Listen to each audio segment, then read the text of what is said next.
नमस्कार, आप देख रहे हैं X24 न्यूज़ और मैं हूं लारा बाबला। आप किसानों के मुद्दे पर जिस तरह से सोशल मीडिया पर लगातार चर्चाओं का दौर जारी है, टिकैत क्यों नहीं आत्मसमर्पण कर रहे हैं, टिकैत क्यों नहीं गिरफ्तार हो रहे हैं, टिकैत को क्यों नहीं गिरफ्तार किया जा रहा है, इन सारे मुद्दों पर चर्चाएं चल रही हैं। लेकिन आम जनमानस में राकेश टिकैत के बारे में क्या धारणाएं हैं, क्या सोच रहे हैं लोग, उस बारे में बात करने के लिए मैं अभी एक भाई साहब हैं जो कि सोशल एक्टिविस्ट हैं और सोशल मामलों में बड़ा रुझान रखते हैं, बड़ा दिलचस्पी है इनको। तो मैं किसानों के मुद्दे पर जिस तरह से लाल किले पर जो घटना घटी है उस मुद्दे पर ही शुरू करता हूं कि वो मुद्दा जो हुआ, जो झंडा फहराया गया, एक सिंबल लगा हुआ झंडा जो कि सिंबॉलिक है, धार्मिक सिंबल है, किसी प्रकार से भी उसको लाल किले पर फहराना क्या ये सही है? सबसे पहले तो मैं धन्यवाद देना चाहता हूँ न्यूज़ चैनल को। जो न्यूज़ में हम देखें तिरंगा अपनी जगह है, उसके नीचे लेफ़्ट साइड में निशान साहब का झंडा को फहराया गया, तो ये किसी मुद्दे की बात नहीं, क्योंकि तिरंगा अपनी जगह पर है। और अगर नीचे में निशान साहब को फहराया जा रहा है तो क्या सिख इंडियन नहीं है, किसान इंडियन नहीं है? तो उसमें ये बात है ना कि 15 अगस्त के दिन महामहिम जिस तरह से राष्ट्रपति अपनी जगह पर उनका झंडा तोलन होता है, उसी प्रकार से प्रधानमंत्री 15 अगस्त को उसी जगह पर झंडा तोलन करते हैं। उस पर आपका क्या कहना है? 15 अगस्त पर जहाँ पर झंडा तोलन करते हैं राष्ट्रपति महोदय, तो वहाँ तो ऑलरेडी झंडा तोलन था ही। लेफ्ट साइड में निशान साहब फहरा, जिसने फहराया वो भी भाजपा का एजेंट निकला, जैसा न्यूज़ में आ रहा है। तो भाजपा का एजेंट तो दीप सिद्धू नहीं है। तो दीप सिद्धू का तो यही मीडिया पे आ रहा है, सोशल मीडिया पे वो उनका फ़ोटो है मोदी जी के साथ, अमित शाह जी के साथ, तो वो फिर किसका एजेंट है? तो वहाँ तो सुनने में आ रहा है कोई दूसरा नाम एक लिया जा रहा है, उस पर सोशल मीडिया पर कुछ न्यूज़ चैनल जो है। तो जांच का विषय है ना, इस पर तो जांच होनी चाहिए और जो दोषी है उसको सजा मिलनी चाहिए, अगर गलत हुआ है तो।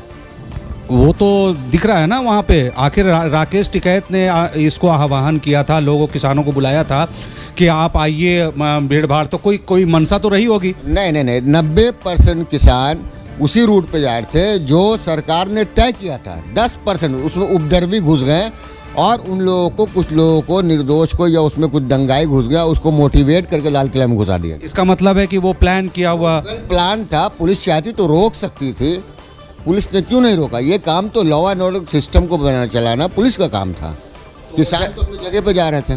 तो जैसा कि रूट जो तय था उस रूट के मुताबिक लोग किसानों को जाना चाहिए था, तो उस रूट पर किसान की वहाँ रास्ते पर क्यों नहीं थे? नहीं, उस रूट पे तो गए हैं किसान, 90% किसान उसी रूट पे थे। तो ITO में जो घटना घटी है उसके बारे में नहीं, देखिए, सबसे बड़े किसान तो मासूम होते हैं। दिल्ली बड़ा शहर है, भटक गए।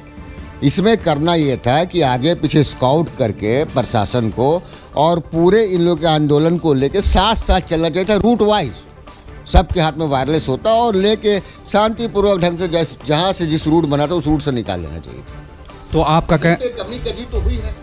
तो आपका कहने का मतलब है कि किसानों को जब जगह नहीं मिला तो वो डाइवर्ट हो गए? नहीं, रास्ता नहीं समझ में आया। हमें जो लगता है हाँ, आपके कहने के हिसाब से कि रास्ता वो लोग समझ नहीं पाए। जो हुआ है वो तो निंदनीय है। कुछ लोग ये भी कह रहे हैं कि किसानों ने अगर सिर्फ उपद्रव करना रहता तो बाकी दिल्ली वासियों को भी वो डिस्टर्ब कर सकते थे। बिल्कुल, कहाँ कोई दुकान नहीं लूटी, कोई पोस्टर नहीं फटा, कोई कुछ तो डैमेज नहीं हुआ है। ये तो आपका भी यही मानना है? बिल्कुल।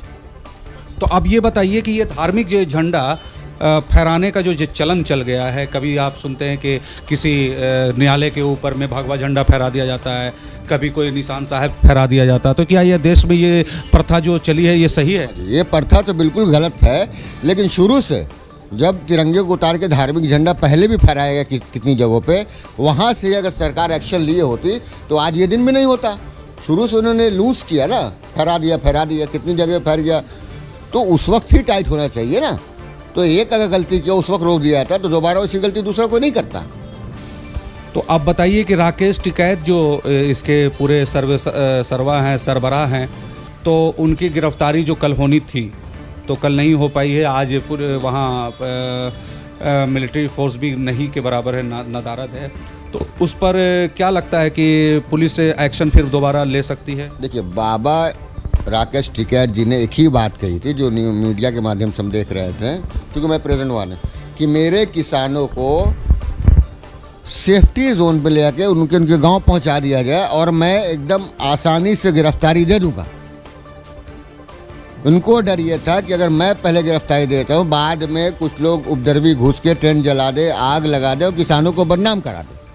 इसलिए बार बार टिकैत जी ये बोल रहे थे बाबा कि सारे ट्रैक्टर्स को मेरे गांव भेज दिया जाए और मैं खुद ही गिरफ्तारी देने को तैयार हूँ। तो अभी तो सुन रहे हैं कि मुजफ्फरनगर से किसान चल चुके हैं, क्या नाम है, गाजीपुर से लोग चल चुके हैं, और भी यूपी से भी बहुत सारे किसान लोग चल चुके हैं। तो अगर इन लोगों को रोकने के लिए अगर प्रशासन कुछ करती है तो क्या एक्शन हो सकता है इस किसानों को? सबसे बड़ी क्या अंदाजा लगा? बड़ी रात में कुछ बात जो मीडिया के चैनल से हमको पता चला, हमने देखा सोशल नेटवर्क मीडिया पे, कि वहाँ पे कुछ 400-500 लोग भाजपा के आए हुए थे जो हमला करना चाह रहे थे। उस वक्त राकेश टिकैत जी भावुक हो गए और आंदोलन को सफल बनाने के लोगों से रिक्वेस्ट किया, तो सारे लोग बाबा राकेश टिकैत के पीछे रात में भागने लगे। तो आपके हिसाब से क्या राकेश टिकैत जी अपनी जगह सही हैं? बिल्कुल, किसान है, किसान इस देश का सबसे बड़ा अन्नदाता तो किसान है।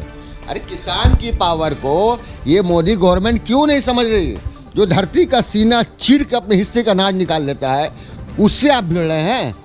हम लोग की बात माने, ये काला कानून ख़त्म करें। ये कानून ही गलत है। हम कहते हैं कि जिसके लिए कानून बनाए उसको एक्सेप्ट नहीं है, तो आप भला क्यों करने को, उसको उसी हाल पे छोड़ दीजिए ना। बात और चल रही है कि भाई जब देशभक्ति सबूत देने की बात आती है तो ये लोग जो भक्त लोग हैं वो देशभक्ति सबूत मांगते हैं कि देशभक्ति सबूत दिखाइए, देशभक्ति सबूत दिखाइए। तो उनके सामने बीएसएनएल जैसा सरकारी संस्थान डूब रहा है, लूट रहा है, ख़त्म हो रहा है, तो क्यों नहीं उसको पोर्ट करवाते हैं, उसको वो लोग देशभक्ति का सबूत देते हैं। जियो की तरफ क्यों जा रहे हैं और फिर किसानों का समर्थन कर रहे हैं और किसानों का विरोध कर रहे हैं और कारोबारियों का सपोर्ट कर रहे हैं? तो यहाँ देशभक्ति का जरा मुझे इनकी देशभक्ति तो समझ में हमको नहीं आ रही है। जो भी इनके लीगल एडवाइज़र हैं, सारे सेक्टर गवर्नमेंट सेक्टर बिकी जा रही है। आपका रेलवे फ़ायदे में चलता था वो भी करा, जितनी फ़ायदे की चीज़ सब बिकी जा रही है। अब बचा किसान का मामला, ये भी लॉ बना के अडानी अंबानी को दे देंगे। ये सरकार पूरी तरह से नाकाम है और सारे सेक्टर को, गवर्नमेंट सेक्टर को प्राइवेट करने जा रही है। चलिए, बहुत बहुत शुक्रिया। आप देख रहे थे X24 न्यूज़ और मैं हूं लारे बाबला। देखते रहिए और हमारे इस न्यूज़ को ज़्यादा से ज़्यादा शेयर कीजिए। किसानों के मुद्दे पर और भी बहुत सारी बातें मैं आपको लगातार अपडेट करता रहूँगा। X24 न्यूज़ पर बने रहने के लिए बहुत बहुत शुक्रिया, धन्यवाद।